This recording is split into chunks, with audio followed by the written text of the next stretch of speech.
It seems the head chef has run off. What are we going to do with that big banquet tomorrow? The young landlady spoke, almost in tears. I wanted to help her, but I was just a guest at this inn and a former chef who no longer worked in kitchens. Then, my 9-year-old son tugged at my sleeve and looked up at me with sparkling eyes. Dad! It's your time to shine. Ha! Seeing his determined look, I made up my mind. My name is John. After graduating from culinary school, I started working at a renowned fine dining restaurant right away. I quickly honed my skills and showcased my abilities. I was recognized for my talent and became the youngest head chef in history, surpassing my seniors. Despite my rapid promotion, there were challenges with my seniors at work. But seeing people smile after eating my food made all the bad feelings disappear. I believed this was my calling. That's what I thought. I usually started work in the afternoon and returned late at night. When there were large banquets, I'd go out early in the morning to buy ingredients. I often stayed late after closing to test new recipes and serve them to regular customers. Ideas never stopped coming, and I took pride in my ability to keep guests delighted and satisfied with my culinary talents. I thought there was no job more fulfilling and enjoyable than this. Shortly after becoming the head chef, I married Sarah, who worked as a waitress at the restaurant. Even after getting married, my work remained my passion. In the early days of our marriage, I didn't spend much time with Sarah, but she never complained and let me do what I loved. The only thing that changed after marriage was that I stopped eating the staff meals at night. With Sarah, our home was always clean, comfortable, and my clothes were always neatly ironed. Thanks to her support, I could focus more on my work. And no matter how late it was, I would always come home to eat the dinner she prepared. Looking back, it must have been a burden for her, but she always kept the promise I asked for when we got married: please make dinner for me. Sarah would say, it's nerve-wracking to cook for a top-notch professional like you. But I always found her cooking mysteriously tastier than any masterpiece I made. A year later, Sarah became pregnant and left her job.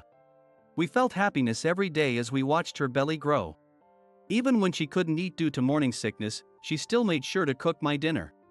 But back then, I didn't fully understand her condition despite being grateful. When Sarah was losing weight due to morning sickness, I asked if there was anything she could eat. She said, I want your seafood soup. And foolishly, I made soup for her every day from then on. Like a fool, I made it for her every day, while still having her cook my dinners. Yet, Sarah safely gave birth to our son, Michael. Seeing our adorable son with Sarah's eyes made me truly happy. But even after Michael was born, my lifestyle didn't change. I was busy developing new menus, entering competitions, overseeing VIP events, and collaborating with food companies. All while neglecting my family. Still, Sarah never complained and handled all the childcare and housework. Looking back, when Michael was young, he would already be asleep when I got home, and we only saw each other briefly in the mornings. I barely made it to his elementary school entrance ceremony, never attended father-son excursions, and only watched his sports day once. Yet, Michael still admired me as his father, thanks to Sarah's upbringing. Back then, I thought I was a well-known chef and a source of pride for my son. But such things didn't matter to a child.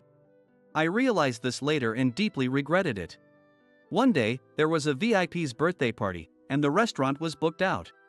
We were all busy preparing since morning, with everyone rushing around. Despite the preparations from the day before, the final touches during the banquet were a race against time. While I was overseeing everything and plating dishes, I suddenly got a call from the front desk. John, you have a call from your son. It was the first time Michael had ever called me at work. Michael? What's wrong? Mom says her stomach hurts. How is Mom doing? She said she would get better by resting in bed and that I shouldn't bother you. I hesitated for a moment, but it didn't seem like an emergency. Interpreting it conveniently for myself, I told Michael. Okay. I'll hurry home as soon as I finish my work. In the meantime, I'll ask Grandma to come over, so can you watch over Mom until then? Okay. Tell Grandma to come quickly. Hearing Michael's anxious voice tugged at my heart, but I couldn't leave the bustling kitchen that resembled a battlefield. Sarah's parents lived about 30 minutes away from us. If her mother was home, she could get there faster than I could. After hanging up with Michael, I quickly contacted her. Luckily, she was home and agreed to go immediately, which relieved me. Once I finished plating the main course, I handed things over to the other staff and left the kitchen. Back in the break room, I hurriedly checked my phone and saw a message from her mother with the hospital name and a list of things needed for admission. Admission. My hand trembled as I held my phone. I couldn't calm down until I saw Sarah's face. I grabbed my coat, hailed a taxi, and headed straight to the hospital. Sarah looked better than I had expected in the hospital room. When I arrived, she sat up to greet me. Stroking the head of Michael, who was asleep on the bed, Sarah smiled and said, "I told Michael I was fine, but I'm sorry for interrupting your work." While talking with Sarah, the doctor called me. I went to hear about her condition along with her mother. I don't remember much about what the doctor said, what we talked about, or how I got home afterward. I just remember it was something very shocking. The next morning, I made breakfast in the kitchen where Sarah usually was and then woke Michael up. The breakfast we ate together felt lonely. After sending Michael off to school, I went to work, handed over my duties to the staff, and applied for my accumulated leave. I returned home to clean and do laundry before Michael came back. When Michael returned, we visited Sarah at the hospital, and on the way back, we did some grocery shopping. Though my spirits were low, I wanted to at least feed Michael delicious meals. I prepared some of my best dishes, but Michael said, "Mom's steaks are better." I couldn't disagree. Thus began our life together, just Michael and me. Although Sarah's mother offered to help, I declined, saying I could manage while I was on leave. However, this lifestyle was short-lived, as Sarah passed away a month later. Even after the funeral, I couldn't bring myself to go back to work. I had loved my job so much. But just the thought of going to work filled me with guilt. The reality that I had left everything at home to Sarah while I did what I enjoyed hit me hard. I didn't feel capable of working like I used to. I realized that I had enjoyed working because of Sarah's support. That's when it hit me. I tried to stay cheerful in front of Michael and worked hard on housework and cooking. But one day, "Dad, are you never going back to work?"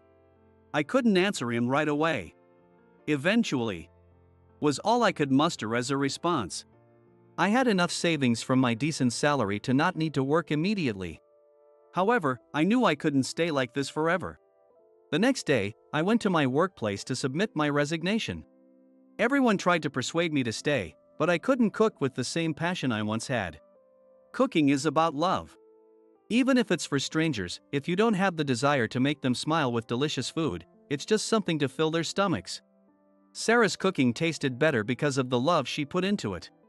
Then, one day, as I was gradually getting used to life without Sarah, I came across an old photo of her while sorting through her belongings. In the photograph, she was younger and it was taken at an inn. I remembered Sarah saying before she passed, "I went there with friends before we got married. It was wonderful. And I'd love to go there with our family someday." At that time, I thought, it's too early for Michael to appreciate a fancy inn, and we never went. I couldn't sit still any longer. When Michael came home from school, I said, "Let's go to Mom's special place," and started packing. At Michael's request, we took trains instead of driving and arrived at a rustic inn. It looked different from the photo Sarah had, and it seemed deserted. When we entered the lobby, it opened up around a small garden with a dried-up pond in the center. "Welcome. May I have your reservation name, please?" A woman in a dark blue uniform came out from the front desk. She looked about the same age as Sarah would have been. Her striking eyes left a strong impression. When I gave my name, she glanced at me before turning to her computer. "How long will you be staying?" "3 nights, please." I hesitated a bit, not wanting Michael to miss too much school. But why had this place become so empty over the years? It was Friday, the day before a long weekend, yet there was hardly any sign of people. "Then, I'll show you to your room." The woman prepared a cart for our luggage and led us through the inn, explaining things as we went. Judging by her dress and age, she was likely the young landlady of the inn. While she guided us, Michael looked around curiously and followed her closely. "This place is huge. I might get lost," Michael said, to which the young landlady turned and smiled. "If that happens, just come to me. I'll make sure you get back to your room." She spoke formally with me but seemed kind to children. Her tone was noticeably different. Reassured, Michael nodded yes and continued talking to her. They seemed to get along well, chatting happily, while I followed behind, watching them. Once we were shown to our room, the young landlady made coffee for me and served iced tea for Michael. "These snacks are delicious," Michael said, happily eating the traditional sweets that came with the drink. "You can have mine too." "No, Dad, you eat too. They're really good. You are acting all grown up, looking out for your dad," I teased, poking Michael's cheek. "What? I don't understand," he said, puffing his cheeks. The young landlady, watching us, smiled and said, "You two get along well. Don't worry, these snacks are sold in the shop downstairs. Have your dad buy you some?" "Yay! Dad, let's go buy some. First, we should eat meals properly," I said, watching Michael and making the young landlady smile again as she left the room, saying, "Please relax and enjoy your stay." Perhaps because children are rare here, the young landlady and the inn staff paid a lot of attention to Michael. During dinner, they gave him special desserts and even let him play outside. I had brought a game console, thinking he might get bored, but it seemed unnecessary. The young landlady's name was Emily, and she was the same age as Sarah. Emily wasn't particularly friendly to me, but she always smiled warmly at Michael. Before I knew it, the two of them had become close, making me feel a bit left out, but Michael's happiness was all that mattered to me. Perhaps Michael was happy to interact with a woman around his mother's age. Today, I went to the room with the small door. Was he talking about the tea room? It seemed Emily had shown Michael around the parts of the inn which is usually inaccessible while I was out exploring. "Michael, Emily is working. Don't bother her too much," I cautioned him, when a voice called from behind me. "It's no trouble at all. Michael, the bath is ready, so you can swim as promised. But you need to go with your dad, okay?" "Yay! Dad, let's go." Michael pulled my hand. "Hold on a second. We'll be cleaning the large bathhouse from 1 p.m., so you can use it freely until then. The other guests have already checked out. So it's all yours until the next guests arrive." The large bathhouse had a view of the sea. I enjoyed the scenery while Michael played in the bath like it was a pool.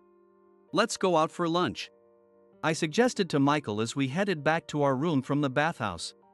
On the way, I noticed Emily looking flustered, and the staff seemed to be in a hurry as well. "Back in the room," Michael said, "I left something in the bath." "What did you forget?" "I'll go get it." "It's okay, I can go by myself." Michael knew the inn better than I did by now. He left quickly, and I waited. After a while, Michael returned, out of breath. "Dad, it's your time to shine." "Huh?" Michael took my hand and led me out. He brought me to the back area of the inn, a place only employees were allowed to enter. "Michael, you shouldn't be here without permission," I said, but Michael called out, "Emily, I brought my dad." Emily came out, looking worried. "Michael, I told you, my dad's a chef. He can help." She looked confused. "Is something wrong?" As I asked, she hesitated but explained the situation. "We have a big banquet coming up. Today, the inn was booked for a celebrity's engagement party, with TV crews covering the event. It was a chance to revitalize the declining inn.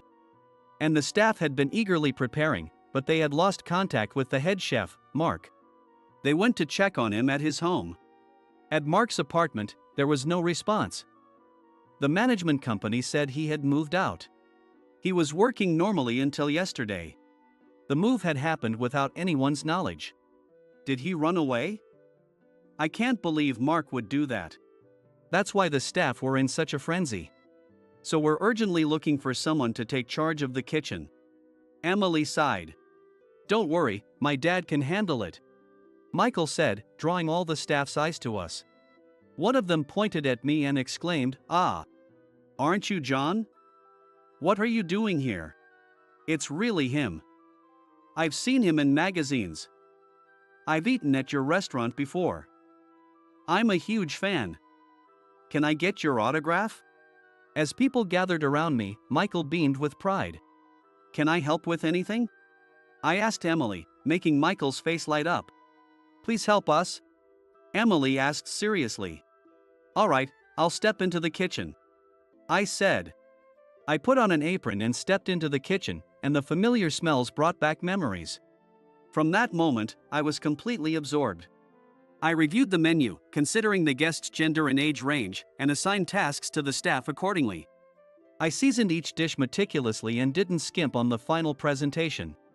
As I cooked, I imagined the smiles of the guests as they tasted the food. My hands moved automatically, organizing all the necessary information in my head. Everything was ingrained in me. Occasionally, I caught Michael's admiring gaze from where he was watching me without getting in the way. Next to him was Emily, watching as well. Dad, you're amazing. Your dad really is incredible, Michael. I thought I heard them say, but it might have been my imagination. After finishing the last dish, the kitchen staff applauded me. Dad, you were really cool, Michael said excitedly, repeating it several times on our way back to the room. All right, that's enough, you're making me blush, I said, feeling both proud and embarrassed by his praise. Exhausted from the excitement, Michael fell asleep soon after dinner. Excuse me. Emily entered to clear the dinner table. Thank you so much for earlier. She appreciated it deeply. No, thank you for the opportunity. I never thought Michael would be so happy to see me cooking. It felt good to show him what I can do as a father.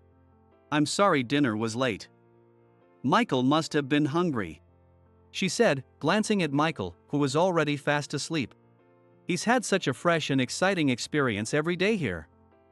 We'll be leaving tomorrow, but thank you for taking care of us, I said, but then Emily looked at me with determination.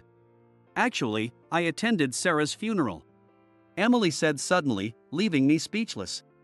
She continued. Sarah and I were close friends from college. Right after graduation, I came here to train as a landlady, so we never had a chance to meet. The head landlady here is her aunt. Her aunt doesn't have any children, so she's set to take over. Sarah always said you were a wonderful husband. But honestly, I thought you were a lousy husband who didn't care about his family and only focused on work. I even blamed you for Sarah's death. I'm sorry, she said, struggling with her words. I couldn't help but chuckle. Being called out by someone else, even when you already know it yourself, stings. No, Emily, you're right. I left all the household chores and childcare to Sarah and only focused on the work I loved. As a result, I didn't notice her health deteriorating, and she died because of it. Sarah's face, always supportive without a single complaint, flashed in my mind. But today, watching you in the kitchen, I understood how Sarah felt. She truly respected and was proud of you, John, from the bottom of her heart. And Michael too. The way he talks so proudly about you shows that your love for the family was clear to him. I felt a lump in my throat at her unexpected words. My eyes grew hot. Managing a smile, I said, I hope so. With all the strength I could muster. After Emily finished cleaning up and left, I sipped the coffee she had made, reflecting on her words. Just then, Michael woke up. Sorry, did the TV wake you up? I turned down the volume. We're going home tomorrow, right? Yes. Did you have fun? Yeah. I want to come again. Sure, we'll come back. This trip was worth it if Michael felt happy and refreshed. Thanks to this visit, I had shown Michael a side of me as a father. Michael, I'm going to be a chef again. I told Michael about my decision. Mom used to say, your dad makes food that makes many people smile. She was proud of you. That's why I want to be a chef like you, Dad. Michael. Dad? What's wrong? His unexpected words brought tears to my eyes. I couldn't stop the tears and sobs of gratitude and regret for the way Michael thought of me and for Sarah who raised him that way. Dad, are you okay? I'm sorry, I'm really so sorry. I hugged Michael tightly. Michael, just like Sarah would, patted my back comfortingly. We fell asleep together, hugging in the same bed. We'll take you to the station by shuttle bus, so please wait a moment, Emily said as we checked out. Michael and I waited in the lobby. By the way, what happened to Mark? I asked, curious before we left. He ran away with a lot of debt. We don't know where he is. Mark had not only run away but had also taken the inn's earnings. The police were notified, but finding him would be difficult. I see. We need to find a new head chef quickly, Emily said, looking worried. Then why doesn't Dad become the head chef? Seeing Emily's troubled expression, Michael suggested it as a brilliant idea. Well, I'd love to work here if it were closer to home. But if I became the head chef here, you'd have to transfer schools, Michael. Michael thought for a moment. That's fine. What? I'm okay with moving. I'd like to live here. I hadn't expected Michael to say that, and I looked at Emily, surprised. Even if Michael said that, it was up to her to decide whether to hire me. I might be overstepping, but I believe Sarah guided you here to save this inn. I think she helped us. So if you're willing, would you stay and work with us? I felt that my coming here at this time was some kind of fate. Encouraged by Michael, I decided to work at this inn. As I took on the role of head chef, word of mouth gradually spread, and the inn began to regain its former liveliness. A few days later, the celebrity engagement party was featured on TV, and the phone started ringing off the hook with reservations. We found ourselves busier than ever. Time flew by, and before I knew it, 20 years had passed. Not long after that, I remarried Emily. It was Michael who brought us together. We had a daughter, and Emily showed the same love and care for Michael as she did for our daughter. Grateful for her, I now stand in the kitchen with Michael, cooking and imagining the delighted faces of our guests.